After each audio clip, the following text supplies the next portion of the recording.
Alright folks, so this is the first part of a very interesting and unique run-through of Pokemon Yellow. It was one of my favorite games as a kid. I know a lot of people liked Red and Blue. I liked Yellow. I was a fan of Pikachu. And this was a game that featured Pikachu. He followed you around, all that good stuff. And so the basis for this playthrough, this Let's Play, this run, whatever you want to refer to it as, is the idea that you can get through the game without ever using a Pokecenter to fully heal you guys, and without using a Pokemart or purchasing any additional items other than what you can find in the wild. I will also be avoiding any auto heals, including the one at Pokemon Tower, the grid or whatever it is, or the bed in Saffron, or anything that heals you, gives you back PP. Anything like that, I will not be using. Just to let you know, this first part is post-narration, simply due to the fact that the first part of the run, I did not want to have to record multiple times, due to the fact that there are huge chances where the run is a complete restart. You screw up the one thing, and you completely have to restart. The basis for the names here, of course, Brady and Manning for the upcoming Super Bowl. So you guys can let me know who you think's gonna win, what's the score gonna be. Leave comments below. But let's get back to the main focus of the run. So yeah, no Pokecenters, no Pokemarts, no buying unnecessary items. So I will have to buy a fresh water at some point to give to a guard to allow me to enter Saffron. And I will also have to pay money to enter the Safari Zone to pick up the gold teeth to get strength, as well as picking up HM Surf at the end of the Safari Zone. So those are two necessary costs that I can think of off the top of my head. Other than that, no buying anything. You have to pick up everything you get for free in the wild, whatever. This does play a little bit of difficulty in the fact that you can't always catch everything that you want. You're only given one Pokeball between Pallet Town and the exit of Mount Moon, and so you have to use that wisely. And you guys will see how I utilize it, how the run goes down, and hopefully I will make it through the entire run. Needless to say, this first part I'm just gonna be talking over and just explaining to you guys why I decide to do certain things and how the run plays out from there. But the one thing that I want to verify with you guys is the fact that in the early part, this first battle with Gary, regardless of how it turns out, Oak heals you. That is a completely unavoidable heal, and therefore does not count in the auto heal department. Regardless of how much PP you use or how much health you lose in the fight, that's just the way it plays out. And so that part will just be ignored. Also, Oak does not give you 5 Pokeballs in this game, so that is one of the reasons why catching your first Pokemon and having it be exactly what you want is super vital. And so here's the fight with Gary. It actually turns out really nicely. I get a Paralyze right off the bat.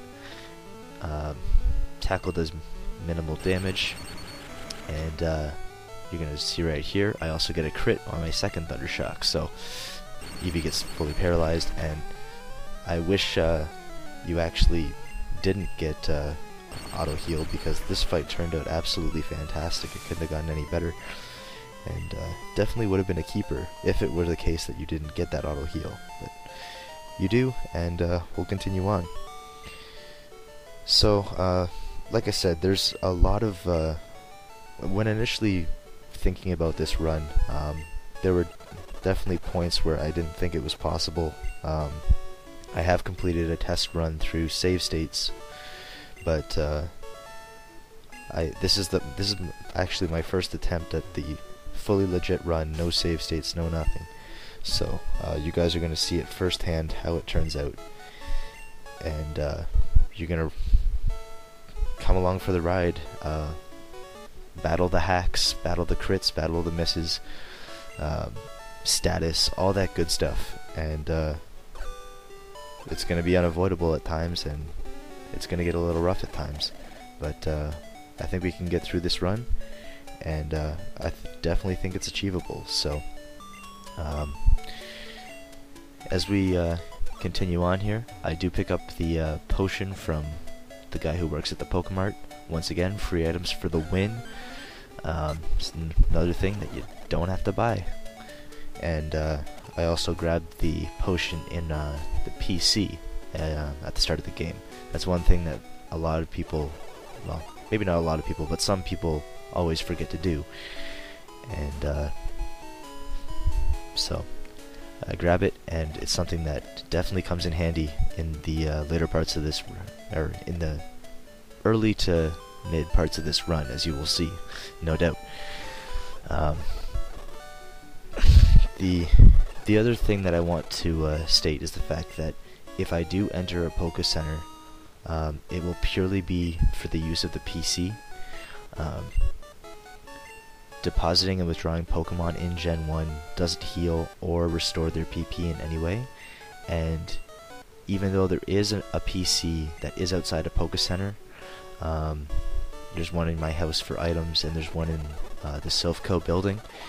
I feel that utilizing those just for the sake of not being in a Pokecenter is kind of redundant. It basically just saves time as far as walking back to my hometown or walking all the way to Silph Co just to move crap around. So so when I enter a Pokecenter, that's the only use that I will get out of it, the use of the PC. As far as the healing aspect goes, completely gone. Withdrawing and depositing item is necessary for the run, as I do need to pick up several key items throughout the run, as you will see. It's almost insane how many secret items and stuff I will pick up along the way that maybe some of you just didn't know were there. So maybe during your run-throughs, you'll now be a little bit wiser about the hidden items that exist. So as you can see, I do pick up the third potion there, and I've avoided all wild fights for now, simply because Pikachu doesn't need the EXP. He's not a crucial part of the run beyond the first couple towns, and so yeah, he essentially doesn't need to level up. He's basically there just to help the first new member of my party get to where he needs to be. And so I pick up the free antidote there. I don't think I actually end up using it. Maybe I will in the later part of this run. I still haven't recorded that far, but for the most part, due to the new team member that I pick to join my team, antidote doesn't really come in too handy. So here we go. As you can see, I have used the speed up button quite a bit in this run, and you're going to see it a lot right here, as I desperately need a specific Pokemon at a specific level right here. So I'm going to be speeding through the grass, searching. Still haven't found what I really want to get. Speeding through. That's the thing. Because I only have one Pokeball, I cannot afford to waste it on something I do not need. So I need to pick up right here a level 6 Nidoran. Nidoran, as you will find out throughout the rest of this run, is completely crucial. He makes or breaks the run, especially in Pokemon Yellow. Unfortunately here I do crit it, which gives Pokemon I'm about to catch some unnecessary damage, considering I don't get to heal that. I have to use a potion or something to heal that back on. But needless to say, I catch the Nidoran with the first Pokeball, and Nidoran gets the name Welker because Welker does so much work for the Patriots all the time. I know Gronkowski usually gets a lot of the credit lately, but Welker is generally there in the clutch. Whenever I don't know how often he drops a pass, but it can't be all that often. So needless to say, Welker is a very important part of the Patriots offense, and so he's a very important part of this team. And you will no doubt see this throughout the rest of this run. So the one reason that I chose yellow over red and blue and is simply the fact that Nidoran, male and female, both learn double kick at level 12. In red and blue, I think they get it at level 50, which makes this a completely different scenario. I'm not sure if red and blue you could do the same thing, because I guess you could pick up Squirtle or something, or choose Squirtle and use him to lead you through. But other than that, I would say Pokemon Yellow is achievable based on my testing and previous attempts at it. So the method I choose to get to level 12, though, in order to get double kick before Brock, is training on level 4 Metapods. I find it's the most efficient way to save PP, as well as save on or conserve potions for the long haul. And I utilize Pikachu's Thunder Shocks to help assist in Nidoran leveling up, but unfortunately I do get hit by a Pidgey's Gust there because I couldn't escape. Stupid Pidgey trapped me, and I go down to 2 HP, which is definitely not good. I end up using a potion early on, and it, as you'll see later on, it comes back to bite me just a little bit. So from here on out, at least for this part, I'm going to be training on Metapods until I get to level 7, at which point I can fight one of the bug catchers and utilize his PP, or the PP from his Pokemon, to further increase my level. Killing Pokemon in the wild is good, but trainer Pokemon, or trained Pokemon give you more EXP than wild fights. So that's one of the reasons why I do fight some of the bug catchers, even though it puts me at risk of getting more damage than I would if I just fought Metapods.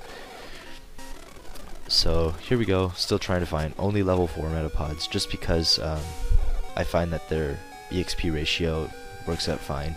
I accidentally used a Leer right there. I didn't mean to, but it ultimately didn't hurt me in the long run. So needless to say, it works out in the end. And Leer, although crucial in getting to Mount Moon, using up 1 there didn't really hurt me too bad. So I think this fight puts me to level 7, which it does, and from here I heal up Metapod simply to enable him to, or not Metapod, sorry, just fought a Metapod. I heal up Nidoran in order to be able to fight the Bug Trainer, because I have to use Leer a few times on his Caterpie. If I don't use Leer, it wastes some more. It wastes additional PP with Nidoran's Tackle and Pikachu's Thunder Shocks and stuff. So ultimately, that's how it plays out. And like I said, Leer is useful, and while the PP is there, I may as well take advantage of it. So I use Pikachu to help me kill the Metapods, just because once they start using Harden, it's definitely hard to break their defense, and it just wastes PP if I just bash on them for 1 HP at a time. So Pikachu's Thunderbolts definitely help by hitting Metapod on the special side, and I make some further progress in the game. So out comes Caterpie, and this is what I was trying to explain here. That if I use 2 Leers, it ensures a 3-hit KO with Tackle, whereas if I just use 2, I think it's a 4-hit KO. So I may as well save the PP on Tackle and make the most of it by utilizing my Leers while I have them.